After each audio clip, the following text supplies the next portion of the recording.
So, good evening, everyone. Myself, Maitri, and today we are presenting the presentation on the life cycle of a star. That is the journey through the stellar evolution, and we'll look into a deep divine into the cosmic life cycle.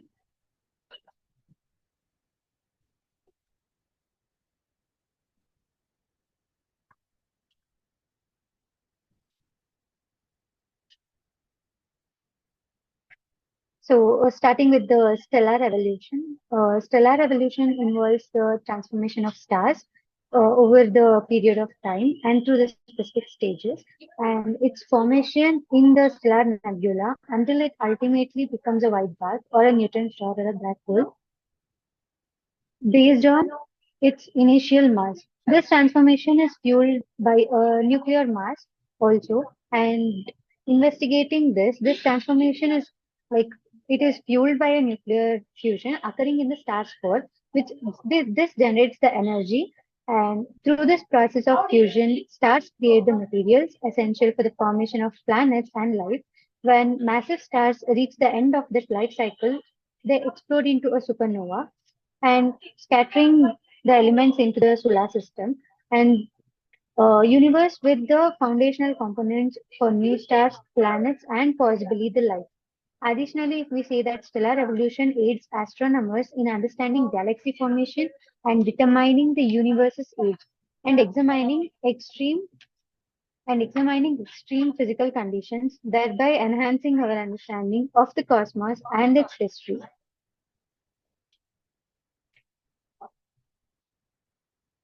Next, we are going to see the birth of the star that is the stellar nebula. In this, we have a certain stages that is, as you can see, disturbance and instability, gravitational collapse, heating and fusion, and the formation of a star cluster.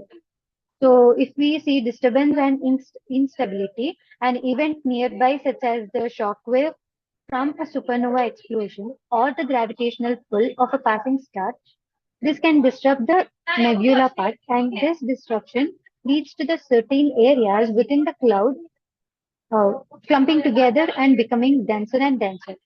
While if we see the gravitational collapse, as the part of the nebula grows denser, this gravity it draws all the gas and the dust particles even closer, and this results in the formation of densest cores. And these cores further collapse under their gravitational force, leading to the contraction and an increase in the temperature as the particles accumulate the kinetic energy. So the central part of each core undergoing the collapsing process, this becomes increasingly hot and dense, ultimately creating a protostar. So during this process, the protostar accumulates all the additional material and its surroundings. So if we see the next process is heating and fusion. So in heating and fusion, the protostar continues to collapse and the temperature in its core it rises to millions of degrees. If the core attains sufficient heat and density, nuclear fusion, what is there? It starts with the combination of hydrogen into helium. Like when fusion initiates, the protostar enters a state of equilibrium uh, where the pressure from the energy produced by the fusion balances the inward force of the gravity. And this stable phase signifies the star's progression onto the main sequence, which and this is the longest period in the star's life. And the last is the formation of a star cluster. So the star formation is occurs in groups as several areas within the same nebula, and it may collapse at the same time. So these clusters can develop various types of stars on the original mass and make up of the collapsing regions. And the process of the star formation from nebula is essential uh, for the evolution of the galaxy, since these stars eventually create and distribute the elements required for new stars, planets, and possibly the new life. So next, I'm going to forward the presentation for Mr. Bhavan.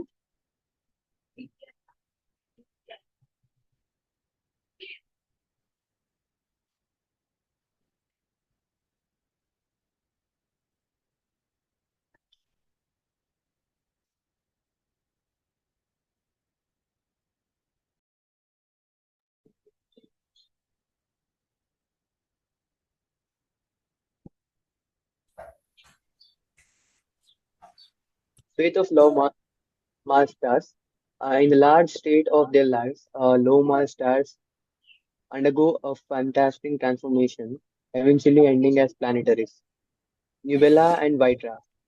The process as goes: red giant phase, helium fusion and core instability, ejection of outer layers, formation of planetary nebula, white dwarf formation, cooling and fading. When we come into details, red giant phase. Once a low mass star exhausts the hydrogen in its core, it leaves the main sequence and becomes red giant. During this phase, the core contracts and heats up, heats up. Helium fusion into carbon and oxygen, while the outer layer expands and cools. Helium fusion and core instability. In this step, as helium fusion occurs in this core, the state remains temporarily stable.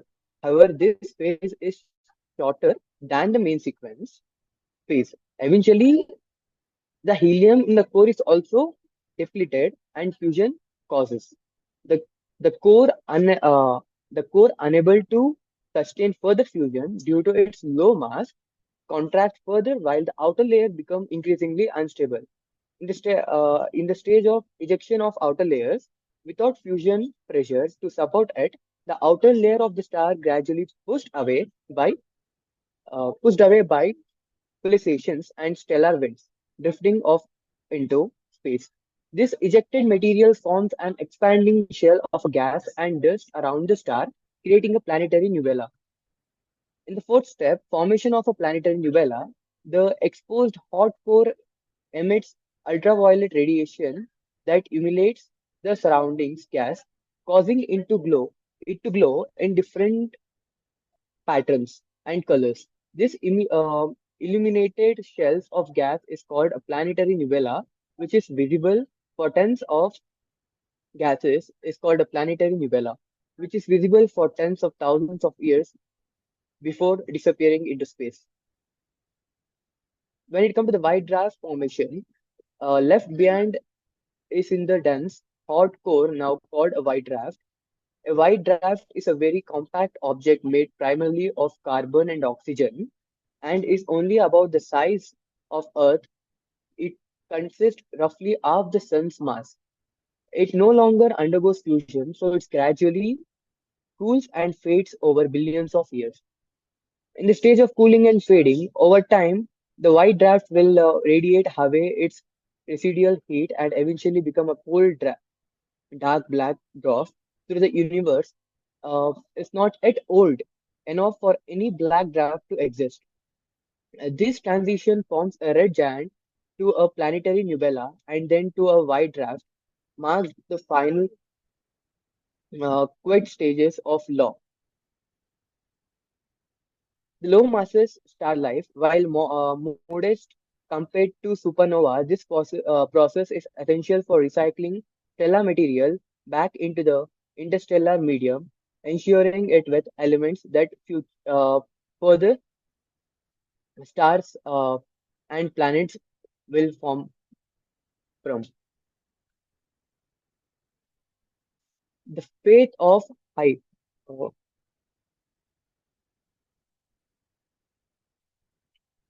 the fate of high mass stars, supernova explosions, formation of neutron star or black hole, comic impact. High mass stars above 8 solar masses reaches the end of their life cycle by exploding in a supernova. This explosive event is triggered when the core runs out of fuel, leading to gravitational collapse. Formation of neutron star or black hole. If the remaining core is between 1.4 and 3 solar masses, it compares into a neutron star, an extremely new object made mostly of neutrons. If the core is more massive, if the core is more massive, it collapses further, creating a black hole and area in space with gravity so strong that not even light can escape. Comic impact. In this impact, supernova releases heavy element into space, feeding the cosmos with materials essential for planet formation and life. This high energy event also influences nearby stars formation by comparing interstellar. clouds. The further presentation will be explained by my teammate Chandana.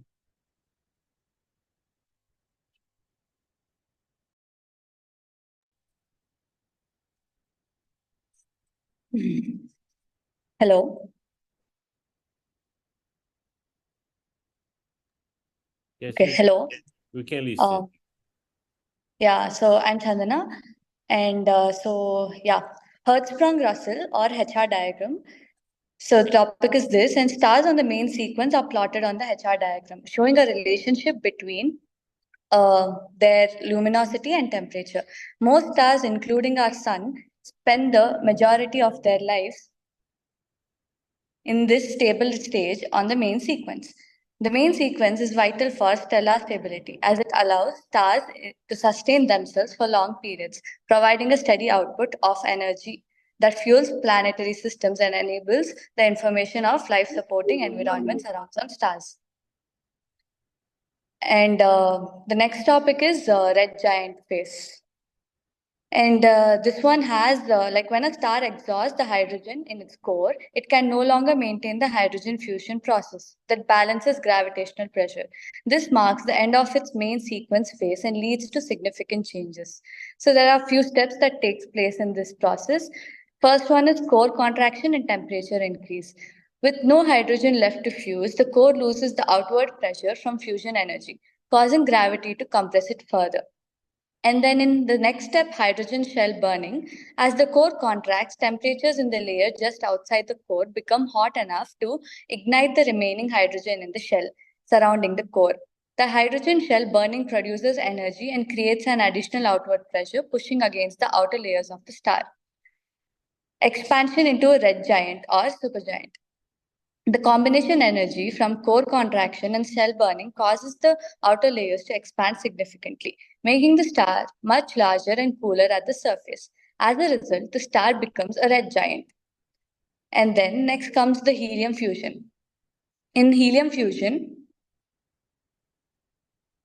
in the helium fusion, once the core temperature reaches around 100 million degrees Celsius, helium nuclei begin to fuse into heavier elements like carbon and oxygen. This process, called the triple alpha process, releases a significant amount of energy, adding further to the outward pressure and stabilizing the star temporarily. Next, the new balance and instability. Helium fusion provides temporary stability, but it does not last as long as hydrogen fusion. Eventually, the star either sheds its outer layers and becomes a white dwarf if it's low mass, or undergoes more fusion stages leading to a supernova explosion if it's a high mass. Thank you. I'll be forwarding this to my next teammate.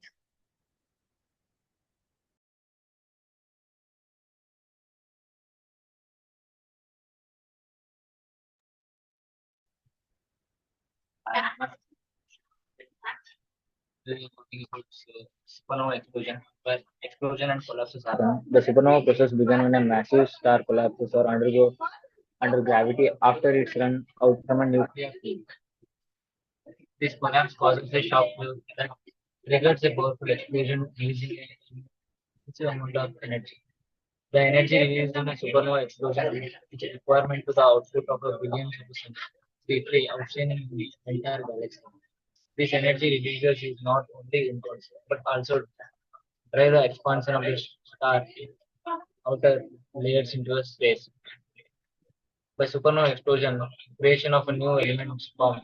During the explosion, elements heavier than the iron are formed and ejected into the space, including gold, uranium, and platinum. These elements are spread throughout the galaxy, eventually becoming a part of the motion, planets, and even a life forms. And new impact around the surrounding space due to supernova explosions. Supernova blast wave cannot express nearby interstellar gases, triggering the formation of a new star. This process, known as a triggered formation or triggered star formation, helps to recycle material within the galaxy, supporting the continuous cycle of a star and birth and death. The conclusion and the impact of the stellarium evolution on astronomy.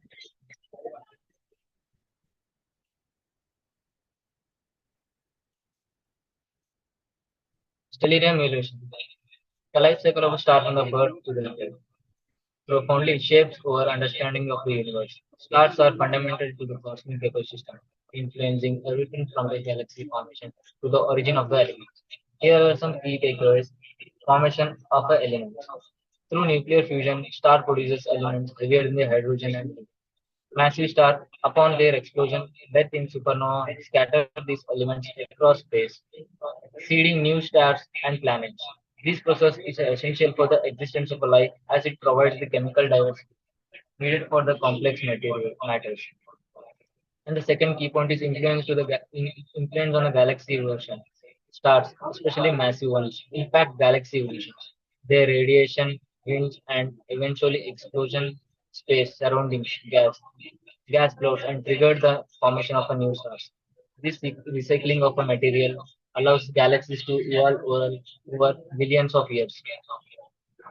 Insight into comic time scales. By studying their stellar evolution, astronomers estimate the age and the development of a star, galaxy, and the universe itself. Stars of a different ages and stages serve as cosmic clocks, helping to unreveal, unreveal the timeline of the cosmos, energies and sources and potential habits. Stellar evolution informs astronomers about habitable zones around stars, where conditions might support life. By studying different types of stars and life stages, astronomers assesses where stable environmental suitable for their life may exist. Cosmic role and future explosion. Stellar evolution drives the life cycle of matter in the universe, linking past, present, and future cosmic.